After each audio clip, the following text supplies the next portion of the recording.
Hi, I'm Kelsey, and this is Rebecca, and we're the co-founders of Orange Marketing. And today we'd like to start by talking to you a little bit about the basics of digital marketing for startups. So Rebecca, first question. So we get started with somebody, they're typically a technical founder, they have a great product, they think they're just ready to start selling, and we want to talk to them about building content. Sometimes they're not sure why they should start there. Why don't you talk a little bit about why we want to start with content? What Kelsey said is absolutely true. In fact, I would say 99.95% of the time, they don't want to do it. And so what we talk to them about is Google, and that part of the reason you have a website is not only to get investors to invest in you and for people to find your product and buy it, you do it so Google will pay attention to you. And what Google likes is content.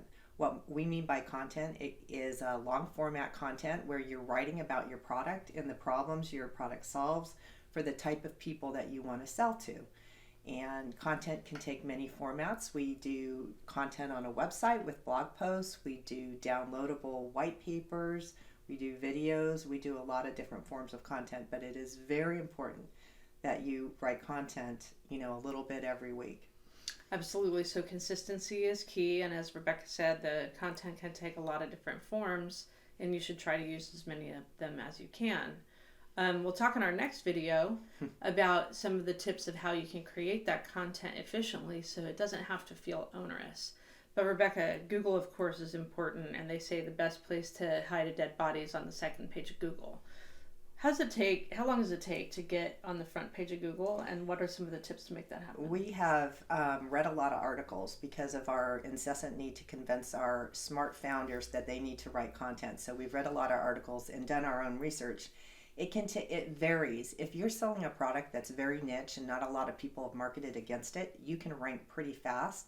And Kelsey's done it in as little as 3 months. I have accomplished it in 6 months with our agency's help, of course.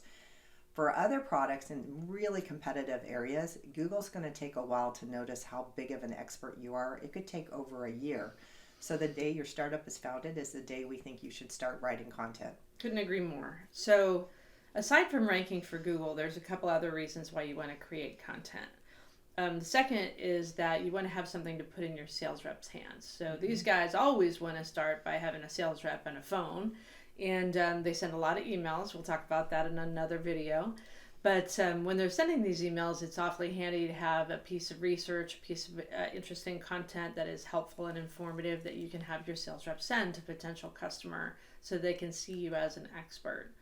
Of course, the third is every startup founder website, there's always a buy now or a have a demo or a contact us button. Talk to us immediately. Right? So while we're hoping that there's loads of those people out there just dying to have a demo with you, a lot of times there's people who are just looking around and they're trying to learn more about the kinds of problems that you solve and the kind of solutions that are out there for them. And sometimes they need something that's a little bit less let's get married right now. So this content can be used as a downloadable piece, either using a forum, which by the way is still very popular, don't worry, or a chatbot or any of the other methods that you might choose to collect their contact information so that you can send them more helpful and interesting and informative content. You're trying to provide them important, interesting things that'll help them research their problem and solve their problems, but at the same time you're getting them to raise their hand and reveal that they were on your website so that your sales guys can reach out to them and girls and monitor them and see if there's anything else they can be helpful with, because nowadays marketing is about being helpful. So in our next video, we'll talk a little bit about how to create that content and how you can do it yourself or how you can take things that you're already doing and turn them into helpful, informative content.